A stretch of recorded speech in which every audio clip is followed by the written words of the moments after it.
Hi అండి, అందరికీ నమస్కారం. నేను మీ గీత. భార్యతో రెండో పెళ్లి పార్ట్ 9. ఈ కథ రచించిన వారు సి ఆనంద్ రామం గారు. స్టోరీలోకి వెళ్ళిపోదాం. వివేక్ యశోద ఇంటికి వచ్చాడు. యశోద వాళ్ళ అమ్మ హడావుడిగా 5 నిమ్మకాయలు కోసి తయారుగా ఉన్న అన్నంలో పిండి పులిహార కలిపింది. ఒక ప్లేట్లో కలాకండ, ఒక కప్పులో పాయసం వేసి అన్ని ప్లేట్లో పెట్టి ఆయన ముందు ఉంచింది. నా కోసం మీరు చాలా శ్రమ పడ్డారు అని అన్నాడు వివేక్ మొహమాటంగా. అందులో శ్రమ ఏమీ లేదు బాబు, నువ్వు మా ఇంటికి రావటమే భాగ్యం. నీ కోసం అంత చేయలేనా అని అంది మనసారా పార్వతమ్మ. ఆవిడ ప్లేట్లో పెట్టినవన్నీ తిన్నాడు వివేక్. యశోదకి చాలా ఆశ్చర్యం వేసింది అదంతా తింటున్నందుకు. పార్వతి ఆనంద బాష్పాలతో మురిసిపోతూ చూసుకుంది కాబోయే అల్లుడిని. అవన్నీ తినడమే కాక పార్వతి ఇచ్చిన కాఫీ కూడా తాగాడు. ఇక వెళ్ళొస్తానండి అని లేచాడు. అప్పుడప్పుడు వస్తూ ఉండు బాబు అంది యశోద వాళ్ళమ్మ అభిమానంగా. తప్పకుండా వస్తానండి మర్యాదగా సిన్సియర్గా చెప్పాడు. అతడితో కాంపౌండ్ గేటు వరకు వచ్చింది యశోద. ఇక్కడికి దగ్గరలో ఎవరైనా డాక్టర్ ఉంటే చెప్పగలరా అని అడిగాడు వివేక్ ఇబ్బందిగా ముఖం పెట్టి. ఏమైంది అని కంగారుగా అడిగింది యశోద. ఏం లేదు, కడుపులో ఇంత బరువు మోయలేకుండా ఉన్నాను. వెంటనే ఎనిమా తీసుకోవాలి లేదా వాంతులు అవ్వడానికి మందు తీసుకోవాలి నవ్వింది యశోద. మరి అంత కడుపు బరువెక్కేలా ఎందుకు తిన్నారు? కొంచెం రుచి చూసి వదిలేస్తే పోయేది కదా. ఆవిడ ఎంతో అభిమానంతో నా కోసం ప్రత్యేకంగా ఇప్పటికిప్పుడు అన్నీ తయారు చేశారు. అవన్నీ నేను తింటే ఆవిడకు ఎంతో తృప్తి కలుగుతుందో నాకు తెలుసు. పొట్ట ఖాళీ చేసుకునేందుకు చాలా మార్గాలు ఉన్నాయి. కళ్ళు విప్పార్చి చూసింది యశోద. అంతకుముందు ఆమె మనసులో అతడంటే కలిగిన గౌరవం రెట్టింపయ్యింది. బయటకు వచ్చి కాంపౌండ్ గేటు మూసి పదండి అంది. మీ టీవీఎస్ ఏది? ఉంది లోపల. ఇప్పుడు ఎందుకది? నేను మీ మోటార్ సైకిల్ మీద కూర్చోగలను. కొన్ని సెకన్లు అతడు ఏమీ మాట్లాడలేదు. జేబి రుమాలు తీసుకుని మొహమంతా తుడుచుకున్నాడు. వద్దు, మీరు టీవీఎస్ మీదే రండి. యశోద హట్ అయ్యింది. ముఖం పాలిపోయింది. చాలా బాధపడింది లోపల. అతడి ముందు నిలబడకుండా వెనక్కి తిరిగి లోపలికి పోవాలనిపించింది. ప్లీజ్ అలా అయిపోకు. నా మోటార్ సైకిల్ మీద ఎందుకు రావద్దన్నానో నీకు సాయంత్రం చెప్తాను. క్లాసులు అయిపోయాక హోటల్ సంపూర్ణలో కూర్చుందాం. వస్తారా? వస్తాను వెంటనే ఒప్పుకుంది యశోద. వివేక్ హోటల్కి ఆహ్వానించడం చాలా అపురూపమైన విషయం. ఈ అవకాశం వదులుకుంటే మళ్ళా రాకపోవచ్చు. 2 వీధుల అవతల డాక్టర్ జగన్నాథం ఉన్నాడు. అతడి ఇల్లు చూపించింది యశోద వివేక్కి. అతడు నిజంగానే డాక్టర్ దగ్గరికి వెళ్ళటం చూసి జాలిపడింది యశోద. వచ్చే వరకు ఉందామనుకుంది. అభిమానం అడ్డొచ్చి టీవీఎస్ మీద కాలేజ్కి బయలుదేరింది. సాయంత్రం ఎప్పుడవుతుందా అని పగలంతా గడియారం చూస్తూనే గడిపింది యశోద. ఆఖరికి క్లాసులు కాగానే పుస్తకాలు లెదర్ బ్యాగ్లో వేసుకుని స్కూటర్ స్టాండ్ వైపు నడుస్తున్న యశోదకి వెనకాల నుంచి కారు హారన్ వినిపించింది. ఆగి చూసింది. అది జానీ కారు. అయితే డ్రైవర్ సీట్లో జానీ లేడు. ఎవరో వేరే డ్రైవర్ ఉన్నాడు. జానీ వెనక సీట్లో చతికిలపడి ఉన్నాడు. అతడి ఎడమ కన్ను బాగా ఉబ్బి ఉంది. కమిలిన నలుపు కాళ్ళ చుట్టూ అలాగే ఉంది. కుడి చెయ్యి లేపలేకపోతున్నాడు. కూర్చున్నాడు కనుక కాళ్ళు ఎలా ఉన్నాయో తెలియడం లేదు. జాలి కలిగింది యశోదకి. అతడు చేసింది చిన్న తప్పు. శిక్ష బాగా పెద్దది అనుభవిస్తున్నాడు అతను. పాపం. వివేక్ అంతలా కొడతాడని నేను అస్సలు ఊహించలేదు. యశోద గారు అని కారులో కూర్చునే పిలిచాడు జానీ. మామూలుగా అయితే ఈ పాటికి కారు దిగి ఏల వేసి ఉండేవాడు. కాళ్ళకి బాగా దెబ్బలు తగిలాయన్నమాట. చూసారా, లేచి పోతున్నాను. న్యాయంగా నేనెప్పుడు ఆసుపత్రిలో ఉండవలసిన వాణ్ణి. డ్యూటీ డాక్టర్కి లంచం ఇచ్చి తప్పించుకున్నాను నవ్వుతూనే చెప్తున్నాడు.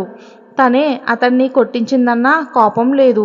ఏమిటో చెప్పండి, అంత అర్జెంటుగా మాట్లాడాలని వచ్చారు అని సౌమ్యంగానే అంది యశోద.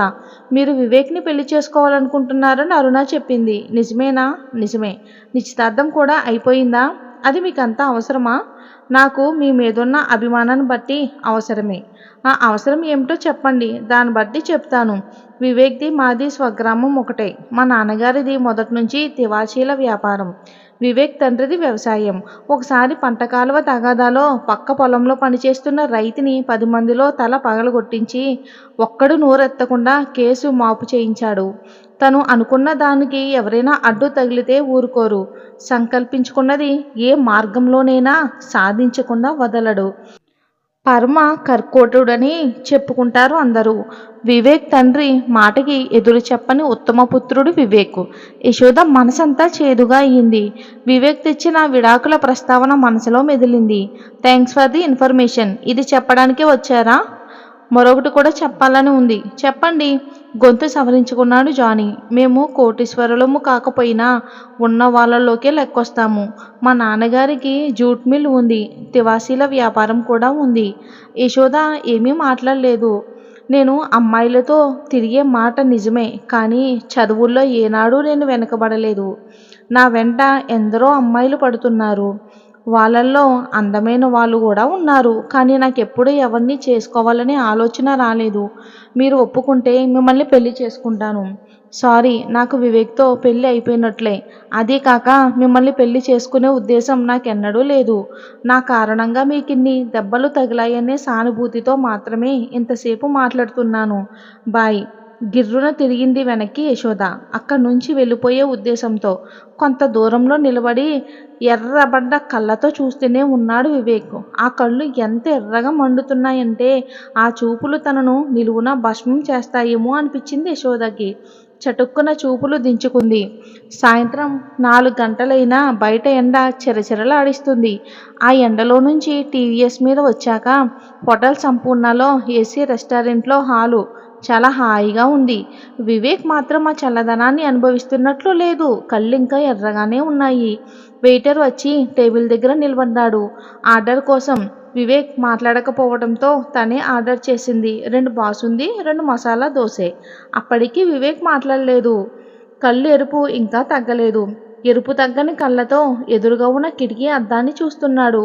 అతని చూపులు కిటికీ అద్దాన్ని దాటి మరెక్కడికో పోతున్నాయని యశోద గ్రహించింది. ఏమిటో చెప్తానన్నారు, చెప్పండి మరి.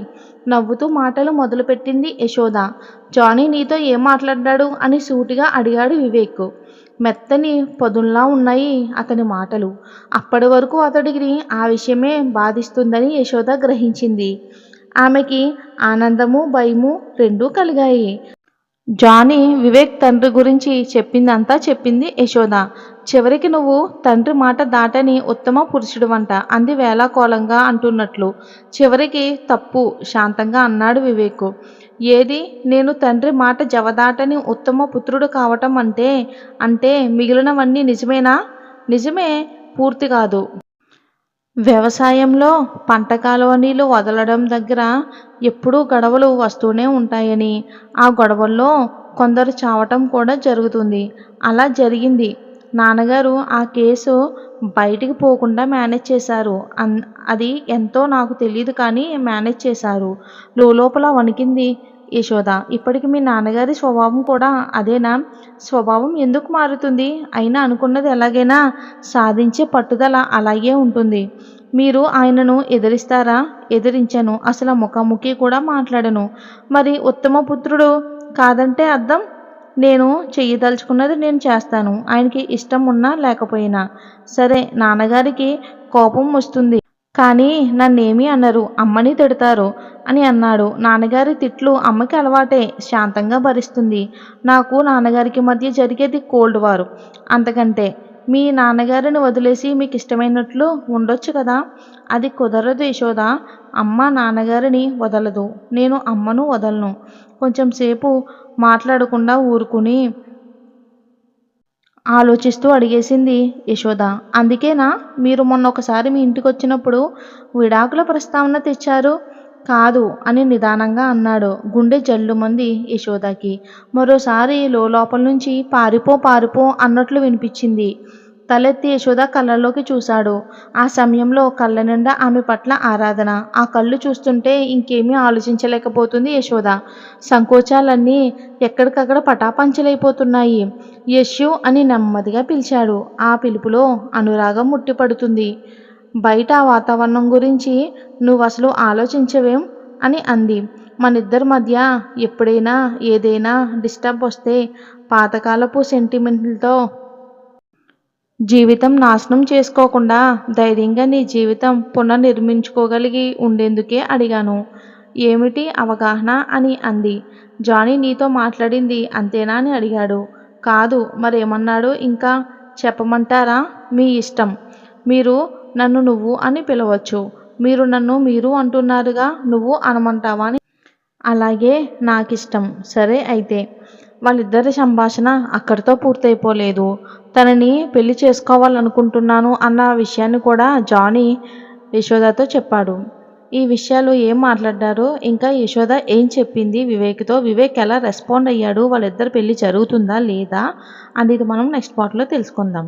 ఈ స్టోరీ నచ్చినట్లయితే ఒక లైక్ చేసి మన ఛానల్ని సబ్స్క్రైబ్ చేసుకోండి. Thanks for watching friends. Have a nice day.